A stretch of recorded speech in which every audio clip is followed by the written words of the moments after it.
Previously on Unscripted. This is like now the third time I'm hearing about it from a third different source. So I'm like, okay, whatever. Like you said, because it was filmed in Quebec, and I'll give it a shot. Plus, I do love maple syrup, actually. You're listening to Unscripted with Skip Sherman and Josh Obadia.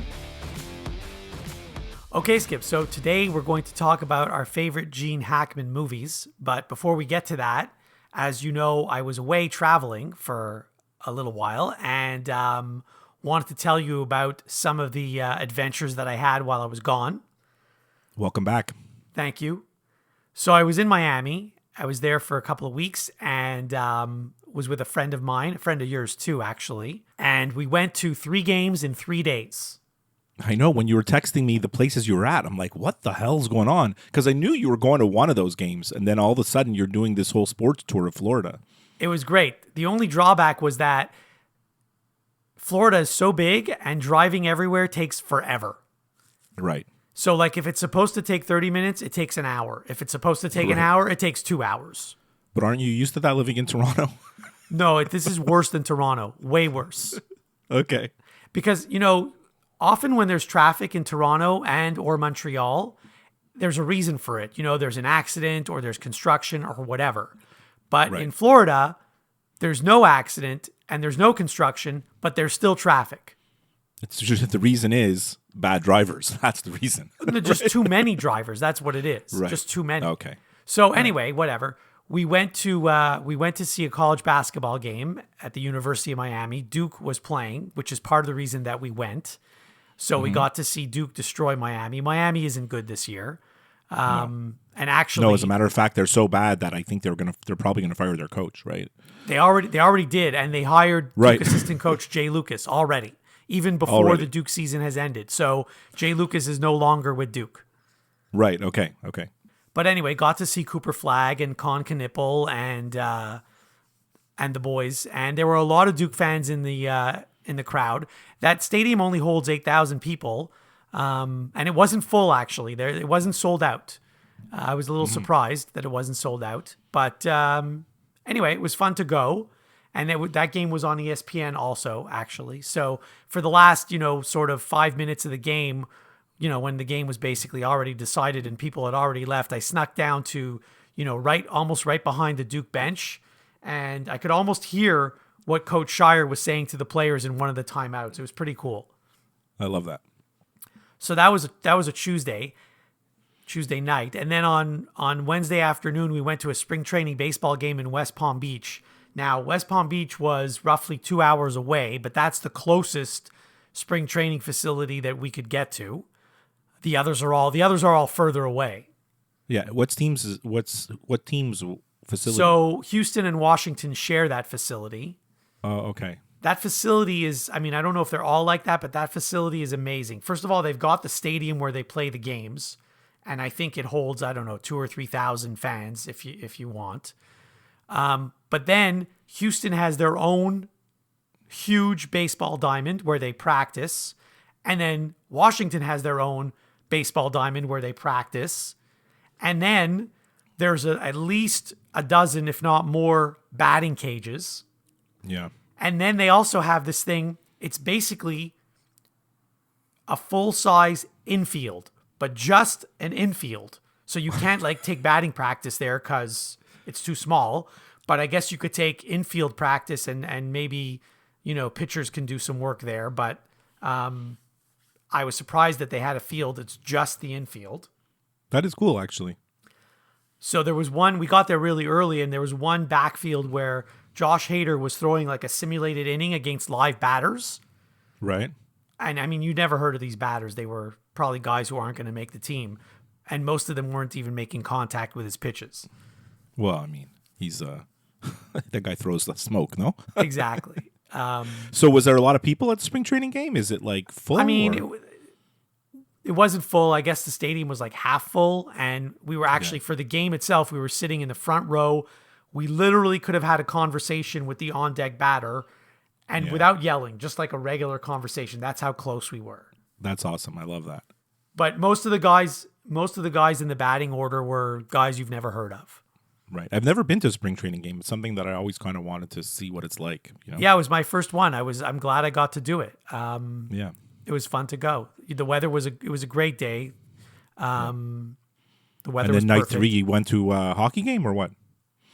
Yeah, so that was a Wednesday afternoon, and then on Thursday night we went to see a Florida Panthers game. They were playing the Edmonton Oilers, which is cool, a Stanley Cup rematch. And there were a lot of Canadians in the crowd, actually, which I shouldn't be surprised. And I actually bumped into somebody I know, and my friend bumped into somebody that he knew.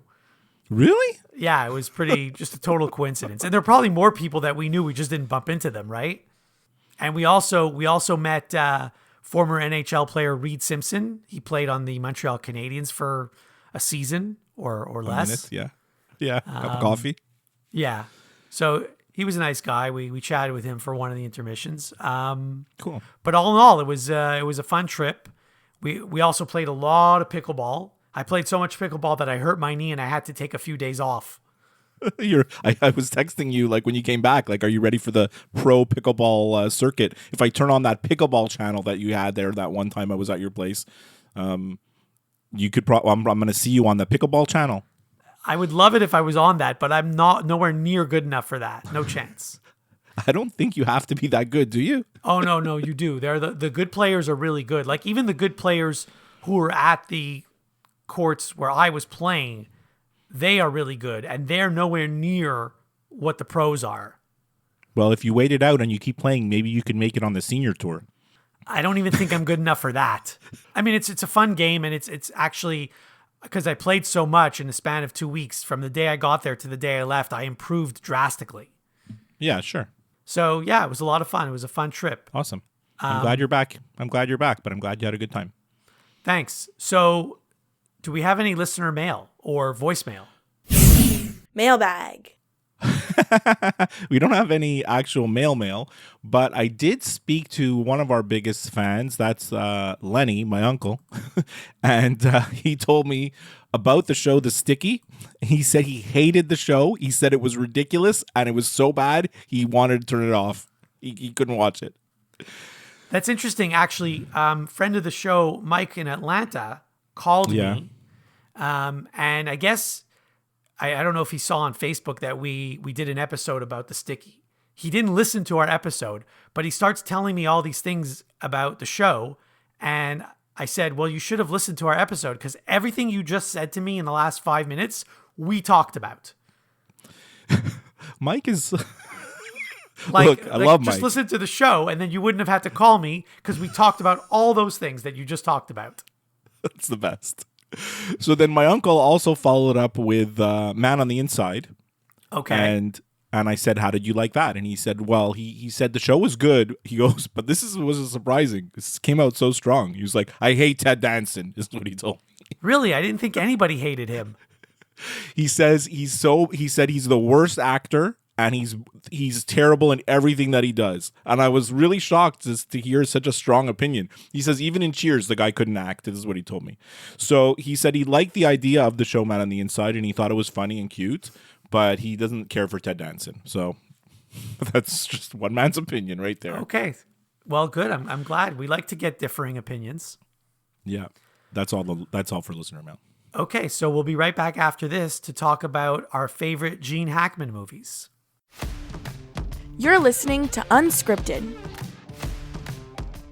I'm Joseph DeMedictis, And I'm Ross Citrullo. and we're doing this podcast so we don't have to go home and get a real job. Exactly. That's right. And we're doing it to tell you about our pursuit of the dreams we've had since being a kid, being young, trying to get into the entertainment industry. Us, we're mid-career, sort of. We're kind of halfway broken in a way, but we both have these big dreams and big goals. Aspirations, really. For our careers. Yeah. Exactly. Yeah. This podcast is about the journey through the industry, trying to make it, but trying not to have to give up. So listen to our podcasts on all the places you might listen to a podcast. Apple Podcasts, Spotify. We have our own YouTube channel where you can watch the video version. All the links can be found at you'llnevermakeit.ca. Here's hoping we do. And now, back to Unscripted. All right, so we're going to talk about our favorite Gene Hackman movies. I mean, I don't think I'm giving breaking news as to why we're doing this category today. Gene Hackman passed away a couple of weeks ago. The circumstances around his death are still like a little bit unclear. They're still sorting through all the details, but I mean, we're not going to get into any of that stuff. But just it's a sad loss. I mean, he was 92 years old. He hadn't actually acted since like I think his last credit was in 2004. So it's not like he's been actually in our on our screens, but certainly one of the great actors, of our time. And when I proposed to you to do this category, I was like, hey, you were in Florida, and I texted you. And I was like, do you want to do like our favorite Gene Hackman movies, since it's like, we can pay tribute to the man? And you were not so sure at first, and then you wrote back saying, okay, I'm in, because like when you look at his IMDb and you see that he has over 100 acting credits, you might think that you haven't seen a lot of Gene Hackman movies, but you have.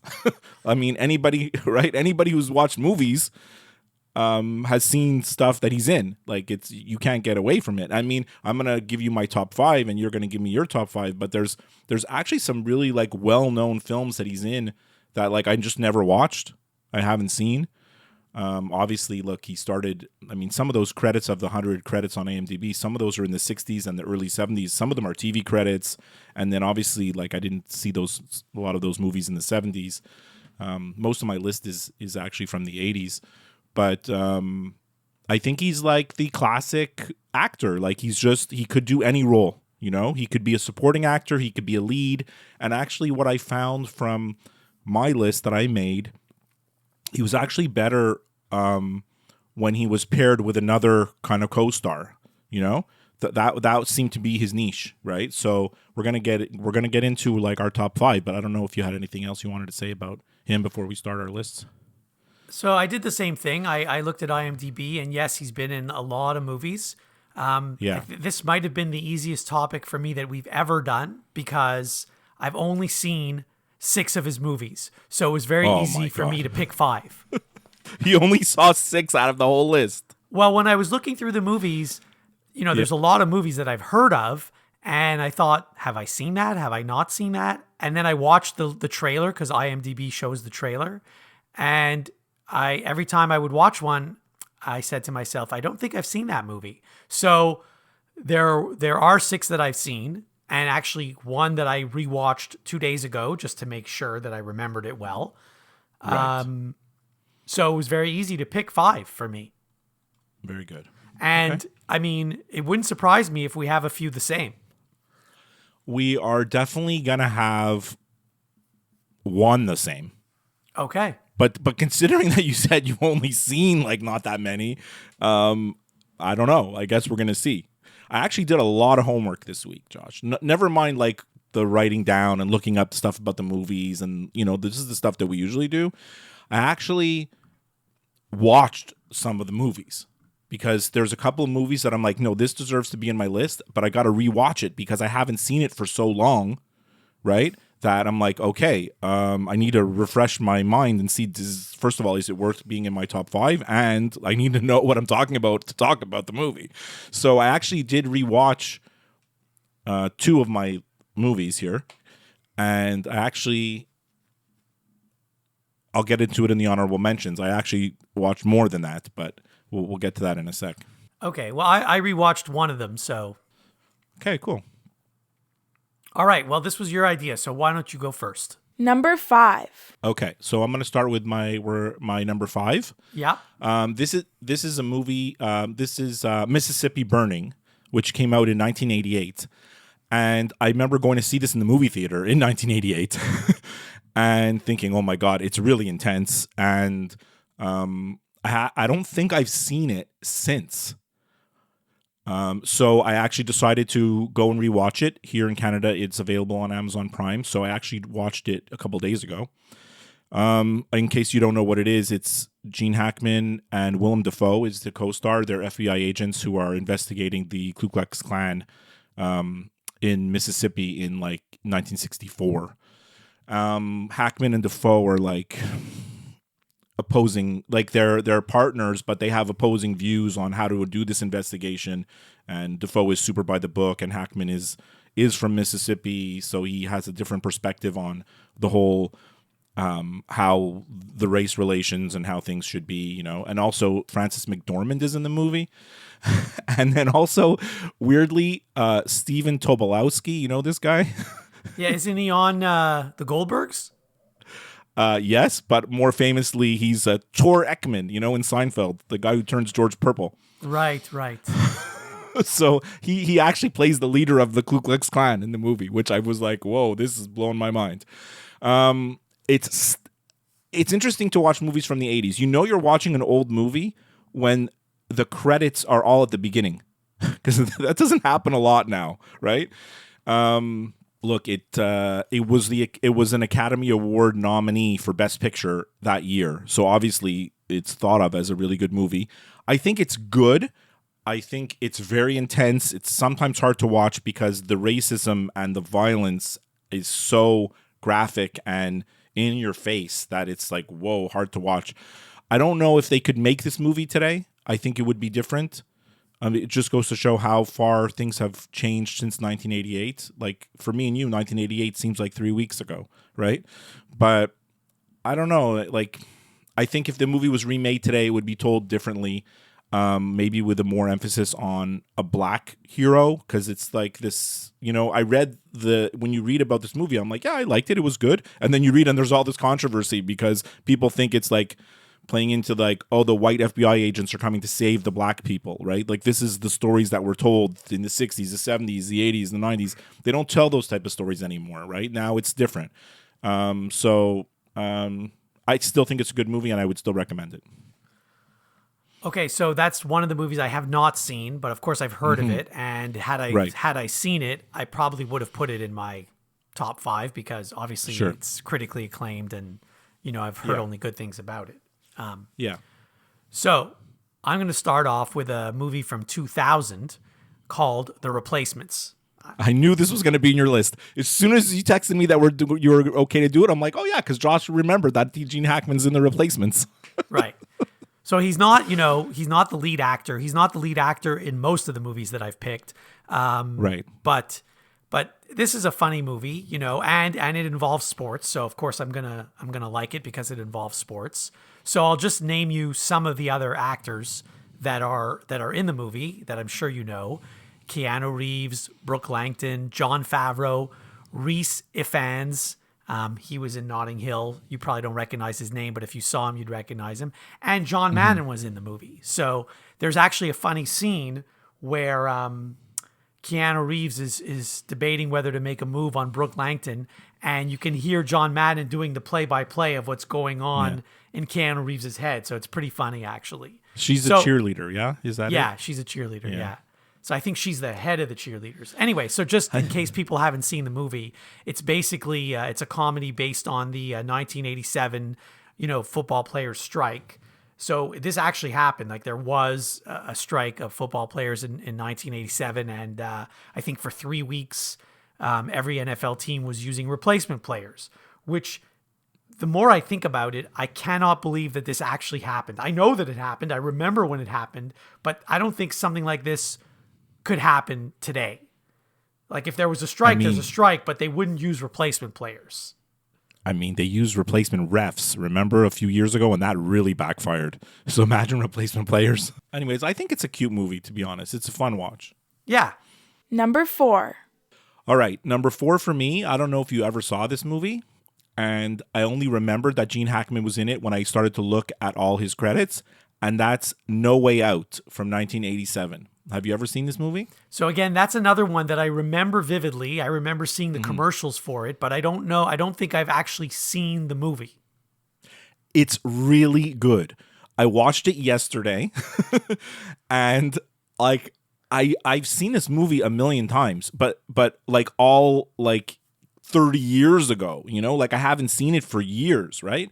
But I remember in the 80s going to see this in the theater and then renting the VHS, you know, from the video club. And I think a friend of mine actually had some kind of bootleg copy because he had it all the time. So we watched it many, many times.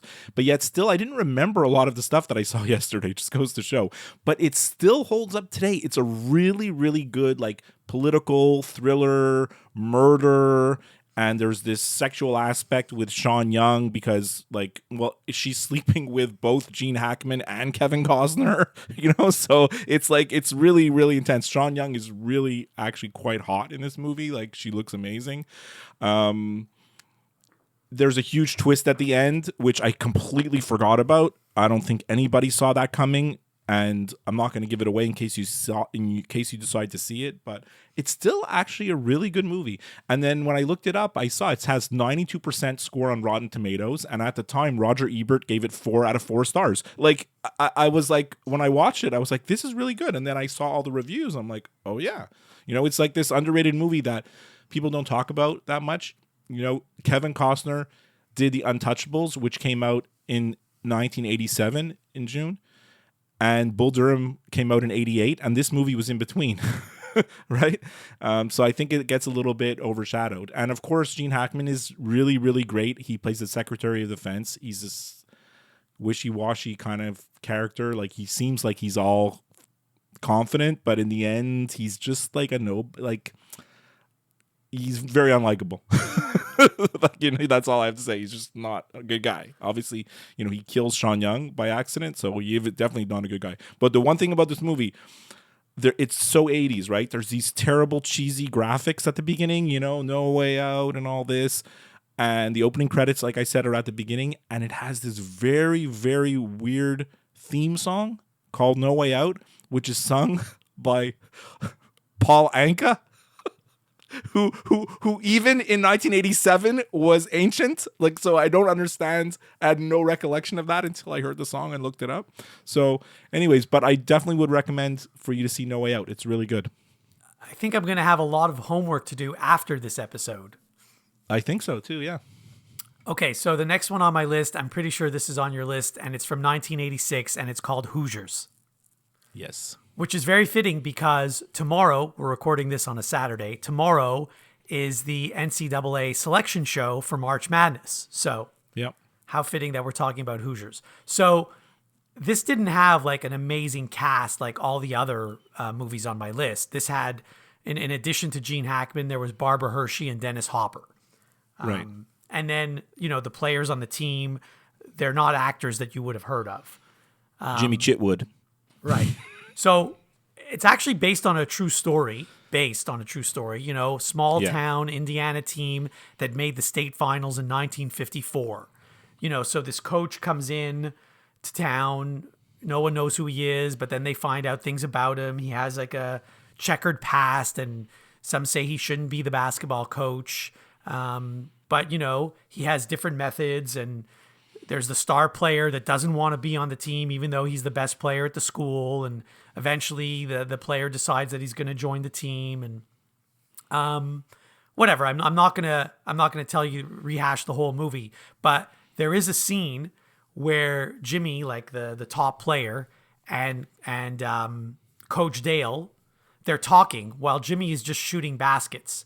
And apparently that scene was filmed in one take. And the actor, his name is Maris, he said that he wasn't even listening. He was just concentrating on making the shots. And he made one, and then they kept going. So he made all the shots. Right. I mean, I don't know. I didn't rewatch the scene, so I don't know how many he made. But I guess he just kept shooting, and they kept going in. And since everything worked out, and he didn't have any, he was just listening. He wasn't talking in that scene. So I guess they just kept that and put it in the movie. So I mean, I don't think it's much of a spoiler, but yes, Hoosiers is going to be higher up on my list, and I'll talk about it in a sec. Okay. I mean, it's not a surprise, right? We're talking about Gene Hackman movies. We talk about college basketball all the time. We love, you know, it's a sports movie. Like, it's like kind of a no-brainer, right? So for sure. Number 3. Number 3 for me is the movie The Firm from 1993. This is based on the book by John Grisham. It stars Tom Cruise, who's a lawyer who's recruited by every law firm in the country and takes a job at this little firm in Memphis who pays him a small fortune, and then he realizes why, because the law firm is like they represent the mob and they are actively involved in their money laundering. Gene Hackman plays Avery, who is like the senior, Tom Cruise's senior, kind of his mentor, like the guy that he's supposedly working with.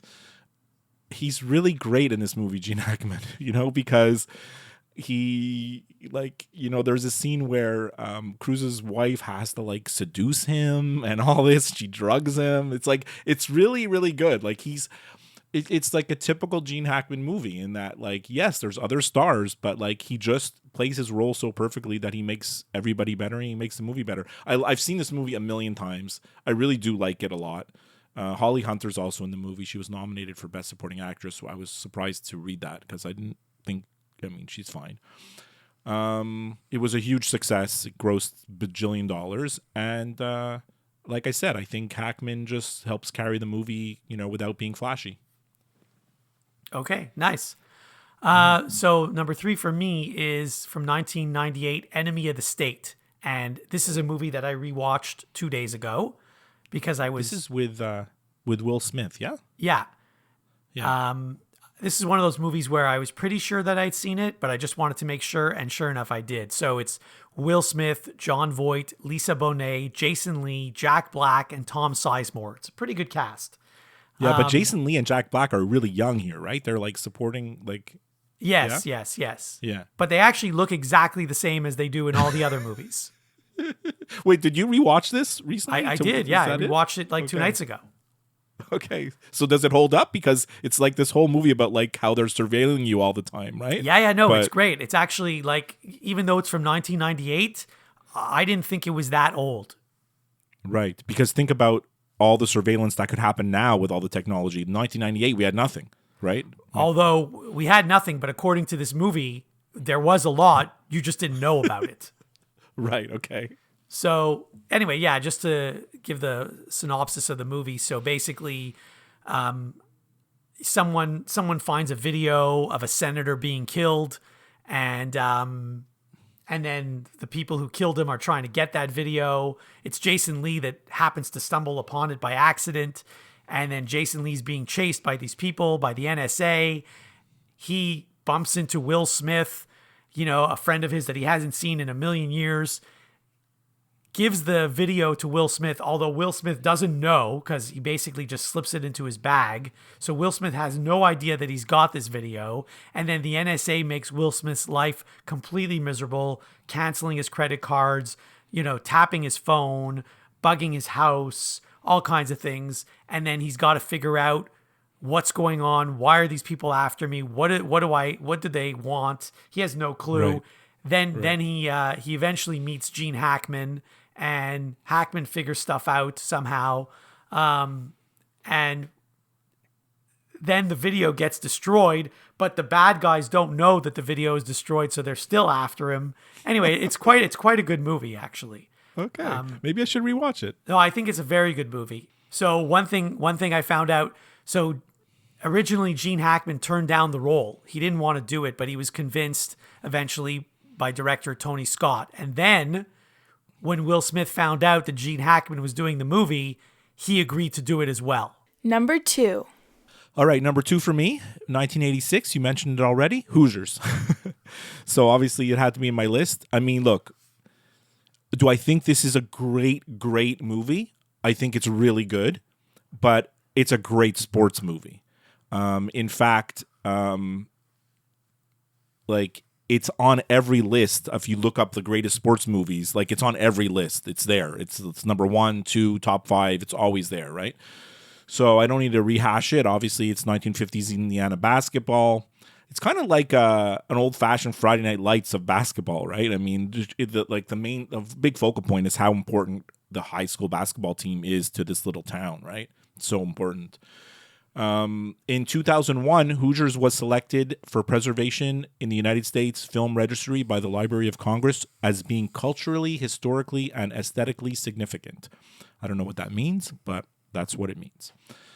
And I still like it's a movie that I could still watch anytime it could come on TV. Like anytime it could be on, I'll watch it. I'll watch it just for like the scene where they come to the big arena. They're in Indianapolis and they're in the big arena and it's scary because they're, first of all, most of these guys never even left their hometown. And then he asked one of the kids on the team, take out a tape measure and measure the distance of the hoop from the ground and measure the court and all this. And he's like, you see, it's exactly the same dimensions as the court we play back home, right? Nothing's changed. It's just there's more people watching. So I always thought that's like one of the great scenes. Like I just love it.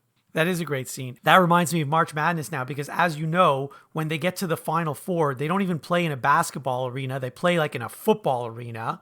Sometimes, yeah. And so even though, yes, the court is the same height, even though the hoop is the same height and the court is the same size, the background is sort of different. And sometimes for shooters, it affects their shooting.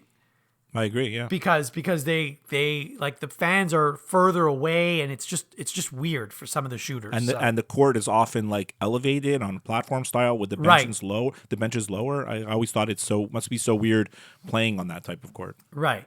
So, okay, number 2 on my list. You mentioned it from 1993, The Firm. Mm-hmm. So the other actors in this movie, besides Gene Hackman, Tom Cruise, Jeannie Triplehorn, Wilford Brimley, who you think is going to be a nice guy, but he's not. He's so bad. He's in charge of the whole scam. He's the worst. I know, but in every other thing Wilford Brimley does, he's like a nice, grandfather type guy, right? But then after this movie came out, they brought him into an episode of Seinfeld. I don't know if you remember, where he plays the postmaster general and he interrogates Kramer because Kramer wants to cancel his mail. And he's very, very intimidating, like to Kramer. And Kramer's like, I'll do anything you want, So I don't remember. I'd have to go back and watch that episode. The other actors, Ed Harris, Holly Hunter, you mentioned, and Gary Busey.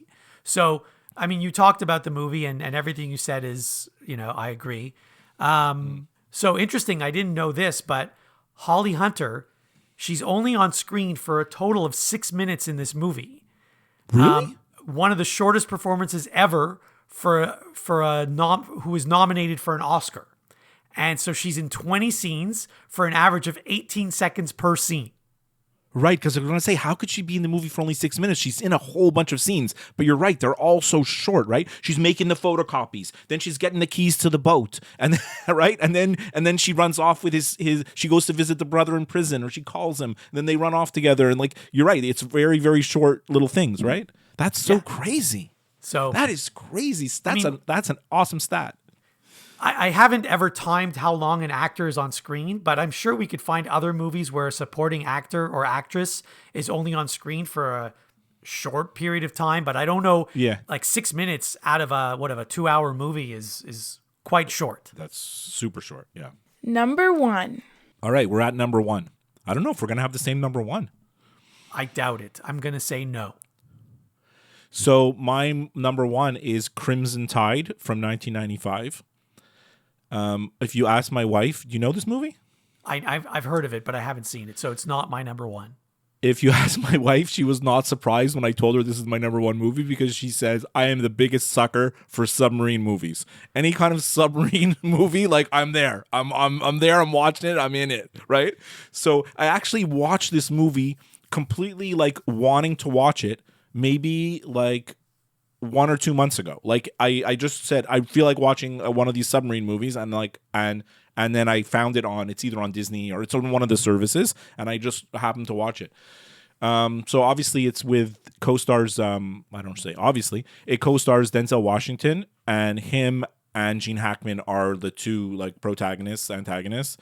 One of Hackman's the submarine commander, and Denzel is the second in command. And the whole story is about are they going to launch their nuclear missiles?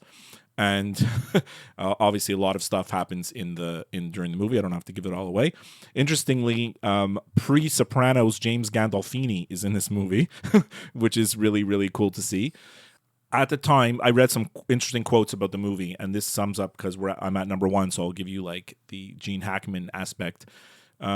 Entertainment Weekly wrote at the time, what makes Crimson Tide a riveting pop drama is the way the conflict comes to the fore in the battle between the two men. The end of the world may be around the corner, but what holds us tight and makes us watch is the fierce actors working at the top of their game. So like it's really Denzel and Hackman, two amazing actors, just like acting the crap out of this thing, you know? Right. So I love Crimson Tide. Another movie that I might have to watch now. I mean, you got to watch all the sub movies. You got to watch Hunt for Red October. You got to watch the one with Matthew McConaughey where they're trying to decrypt the Nazi codes. I forget what it's called. There's so many good ones. So anyway, my number one is not on your list. It's from 2003. It's called Runaway Jury. Have you seen this movie? Oh, yeah. This is with Rachel Weisz also, right? Rachel Weisz, John Cusack, Dustin Hoffman, Yeah. Jeremy Piven, and Jennifer Beals. Imagine. I So- mean, it's okay. I like this movie, but yeah, go ahead. I love this movie. And actually, I just finished watching season 1 of The Lincoln Lawyer. So there's some similarities because Right. in this movie, for those who haven't watched, basically John Cusack, he wants to infiltrate the jury for a trial. And he figures out a way how to do it. I don't know how, and I don't know if it's even possible to do what he did anymore in this day and age. But he Right. somehow does. And to me, it's a really good movie. I remember watching it at the theater and loving it. I do need to rewatch it, but I highly recommend it. And everything I learned about like jury selection and all that stuff was fascinating to me because I'd never known anything about that until seeing this movie. Is Rachel Weisz in this movie? She's like the jury selection like specialist. Like she's like the one they hire to like. No, she's either John Cusack's wife or girlfriend. Oh, okay. Forget it. Forget I asked. Yeah. Forget it. Unless I'm remembering wrong, but I'm pretty sure she's his wife or girlfriend. And John Cusack, gets onto the jury, but Rachel is the one who makes contact with the lawyers and says, I have control of the jury and I can decide the outcome of this case. And unless you pay me X amount of dollars, Right. Okay. you're going to lose. Right. Okay. Wow. So anyway, Love it. so that's basically what happens. Cool. Interestingly, so this is the only time that Gene Hackman and Dustin Hoffman have been in a film together. And when they were both at the Pasadena Playhouse, when they were classmates, they were both voted least likely to succeed. Whatever that Imagine. means. That's ridiculous. That's Yeah. ridiculous. That's ridiculous. So good pick, Josh. I had a few honorable mentions like Heartbreakers. I mean, he plays like the old man that they scam, you know. I saw the Enemy of the trailer State to you that. It looks mentioned. funny. It looks good. Yeah, I mean, you never saw Heartbreakers with Jennifer No. Love Hewitt? No, I don't think I did. I mean, you mentioned Enemy of the State. There's also Get Shorty, Unforgiven, The Replacements you mentioned. And then, of course, like my wife right away was like Superman 1 and 2. And if you want to count 3, but I mean, he plays Lex Luthor. But I mean, I don't love those movies. One movie that I did, and also The Royal Tenenbaums I've never watched, but apparently it's a really good movie. And apparently he's really funny in the movie. Poseidon Adventure. This is from like, I don't know, like the 70s. I'd never seen this thing. And then the one movie that Gene Hackman actually won the Academy Award for Best Actor is The French Connection. So I decided I'm going to watch The French Connection to see what this thing is all about because I never watched it. It came out in 1971. I was 1 year old. I couldn't watch it. I couldn't get through it. I turned it off halfway. I'm like, I can't watch this thing. It's like, and maybe it's a good movie. Maybe it is. Like, I don't know. But like, it's too old. Like I couldn't watch it. It doesn't look good. It's the way the production is where our eyes and our ears are just not used to seeing something that looks and sounds like this, you know? So I was like, no, I can't watch this. So I didn't get through it. Too bad, you know? Maybe he seems pretty good in the scenes that I saw. And I know there's this amazing car chase scene. I didn't even get to the car chase scene because I couldn't get to that part because it was too my brain was like, I can't watch this, you know? So that was that. So changing the subject completely, nothing to do with Gene Hackman, but everything to do with old movies that I've never seen. Yeah. Over the holidays, I watched a movie from 1976 with Robert De Niro called Taxi Driver. Yeah. Well, this is a really famous movie. Yes, Right. yes. So I'd heard a lot about it, but I'd never seen it. So I wanted to watch it, and I did. I was able to get through the whole movie. There were some parts that were kind of slow, and I was wondering, nothing's going on here. Why is this even a movie? You know, our eyes and ears are so used to watching movies that are big. And when I say big, I mean like special effects, visual effects, big scores, music, you know, like it's beautiful to watch. And then at the time, these were that. But the movies from the 70s and before had to rely on great acting, great scripts, you know, there wasn't an emphasis on all the bells and whistles. And I think we're so used to those bells and whistles that like we can't go back, you know. Honestly, I don't know what it is. That's my theory, but anyways. Well, also people don't have the attention span that they used to. Yeah, that's that 100%. I mean, So. even me, yeah. All right, good list, Josh. Good list. I'm glad we did this topic today. Okay, we'll be right back after this with some final thoughts. You're listening to Unscripted. Hey everyone, Skip here. I'm really excited to invite all of you to follow my new account at Skip Cooks on Instagram and TikTok. I'll be sharing my love of cooking with recipes in the form of 1-minute music videos, all set to some of my favorite songs. Don't miss out, follow me, and let's have some fun in the kitchen. Unscripted with Skip and Josh is available wherever you listen to podcasts. If you listen to the show through Apple Podcasts, please leave a review. To interact with the show, send an email to skipandjoshshow@gmail.com. Follow the show on Twitter and go to Facebook to like the show page. And now, some final thoughts from the guys. All right, I got one great little news item for final thoughts for you. Yeah. It's going to be weird for me to tell you that breaking news came out of the Jason Kelsey, Travis Kelsey, New Heights podcast. Like actual news came out of that podcast. It was the source of a breaking story because they had Jason Sudeikis on as a guest, and he revealed during the interview that they are currently writing season 4 of Ted Lasso. So it's like 100% confirmed Ted Lasso's coming back, and he's writing it right now. He, and the other writers are writing season 4 right now. So that actually came out of the interview on the Kelsey's podcast, which I thought was super cool. So, but is Jason Sudeikis going to be in the season? Yes. From everything I've Ted heard, Lasso?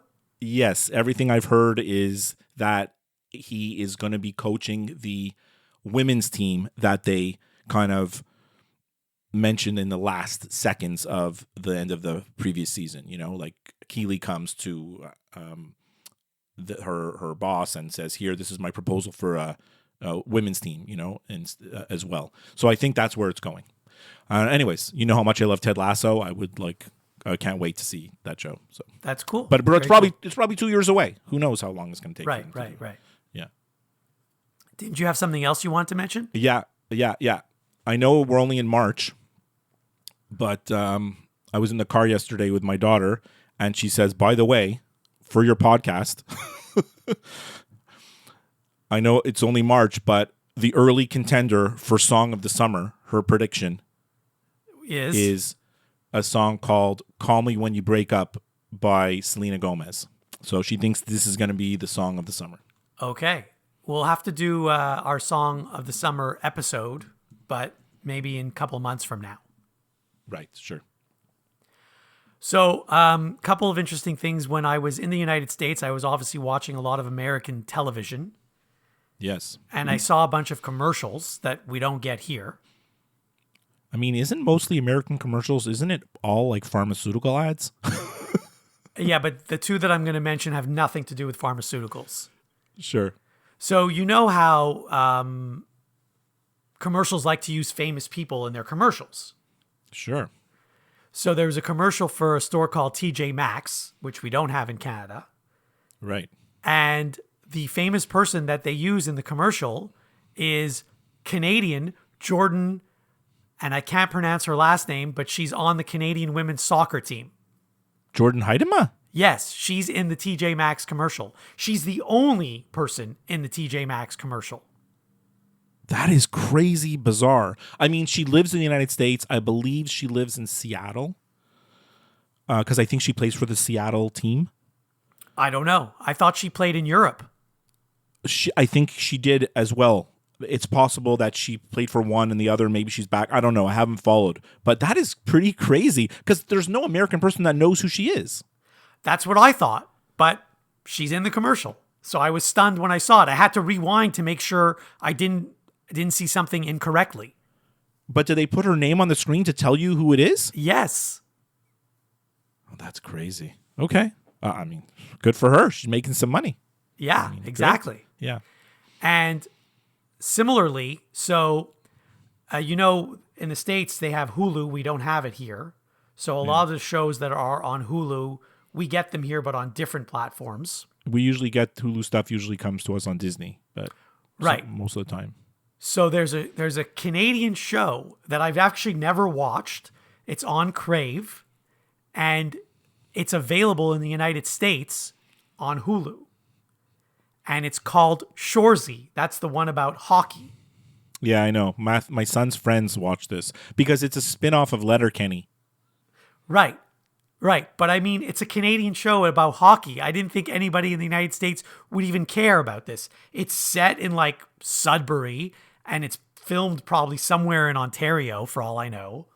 I think Letterkenny actually got a little bit popular in the US because it's actually really funny. So I think it had like this cult following. So like the Letterkenny fans kind of probably continued with Shoresy.